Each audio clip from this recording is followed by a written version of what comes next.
Hello there, I'm artist Aaron Rutten, and in this video I'm going to talk about blend modes in Photoshop. So what is a blend mode?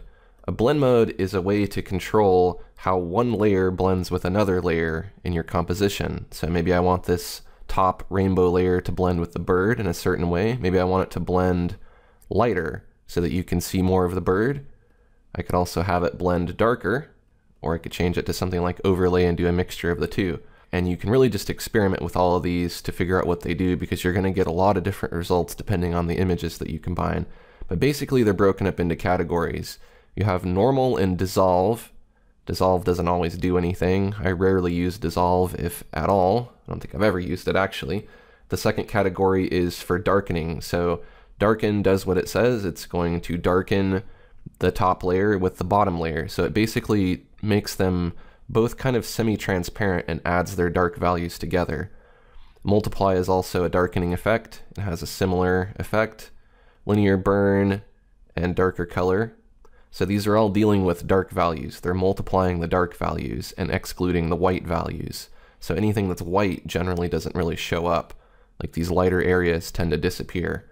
The next category is for lightening, making brighter.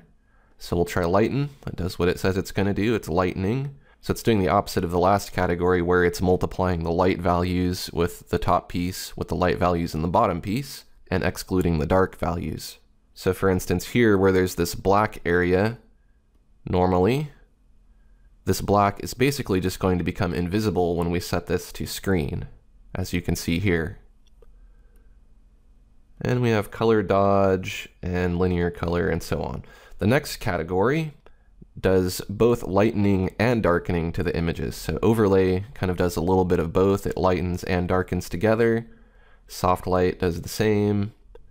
And these are really just different variations of effects. So you just kind of go through here and experiment and find something that looks cool. And when you have something you like, you stick with it. The next category is difference, exclusion, subtract, and divide. Difference basically just creates kind of an wacky inverted effect, and that actually looks pretty cool for this piece, I think.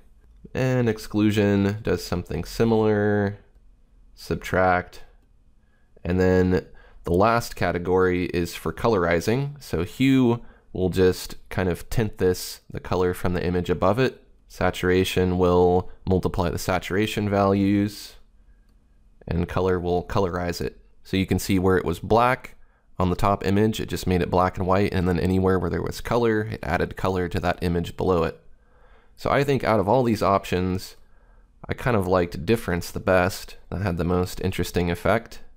Now, what if these effects are a little too strong? What you can do is you can turn down the layer opacity a little bit, and then you can get a subtle blend, so you get only a little bit of that top layer showing through. You can also use these blend modes while you're painting. For instance, if I wanted to, let's say, darken an area of this piece, I could select the gradient tool and select a linear gradient and create a new layer. And I'm going to set that to multiply. I use multiply for my shadows and screen for my highlights typically. So let's pick an appropriate kind of dark blue color. Let's draw a gradient with multiply, and you can see that it multiplies more naturally with the dark values in the piece, as opposed to if we set it to normal, where it just kind of covers it up. Now let's add a light. Let's create a new layer. Let's set that to screen, and let's select a light color, maybe like a light yellow. And we'll use the radial gradient this time. We'll put a light up here, and you can see that when it's set to screen, it blends more naturally with the background, as opposed to normal, where it kind of covers it up. So when you're adding light, use screen. When you're adding shadows, use multiply. Now you can also take a layer and just duplicate it. So you can right click on the layer and you can choose duplicate layer, and you can just instantly choose one of these effects like multiply if you want to darken it, or if you want to lighten it, you can choose screen. And of course you can play with the layer opacity, so that's a quick way to brighten things up or darken things. You can also try overlay if you want to punch up the contrast, or soft light. You could even blur this top image by going to filter, blur, Gaussian blur. Blur it quite a bit. And then set that composite method to overlay, and you get kind of a nice soft focus effect. If we take a look at the before and after.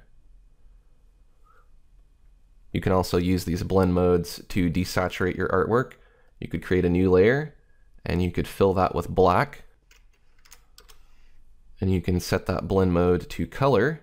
And that's a really nice, quick and easy way to evaluate your piece in black and white if you want to work on it and make sure that everything looks good in black and white, and then turn off black and white temporarily and then work on the color again. Because ultimately you want your piece to look good in both color and in black and white. Another common way that I use blend modes is for overlay textures. So let's create a new layer and let's set that to a medium gray, somewhere in the middle here.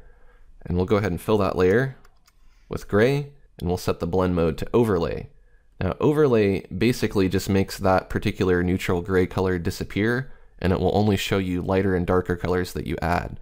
So now if we go to filter gallery, and then we look under texture, we can get some textures here. So let's choose a texturizer like this, and you can see that while it's set to overlay, it only shows you the texture and doesn't show you that gray color. If we set this back to normal, then it's showing you just the gray in the texture. So that's a quick way to put your texture on its own separate layer. That way, if you blend while you're working on this, or you do anything to the layer underneath, you're not going to mess up your texture, and vice versa. And of course, if that texture is too strong, you can turn down the opacity of that layer as well. The last thing that we'll look at is using blend modes on adjustment layers. So let's add an adjustment layer down here for solid color.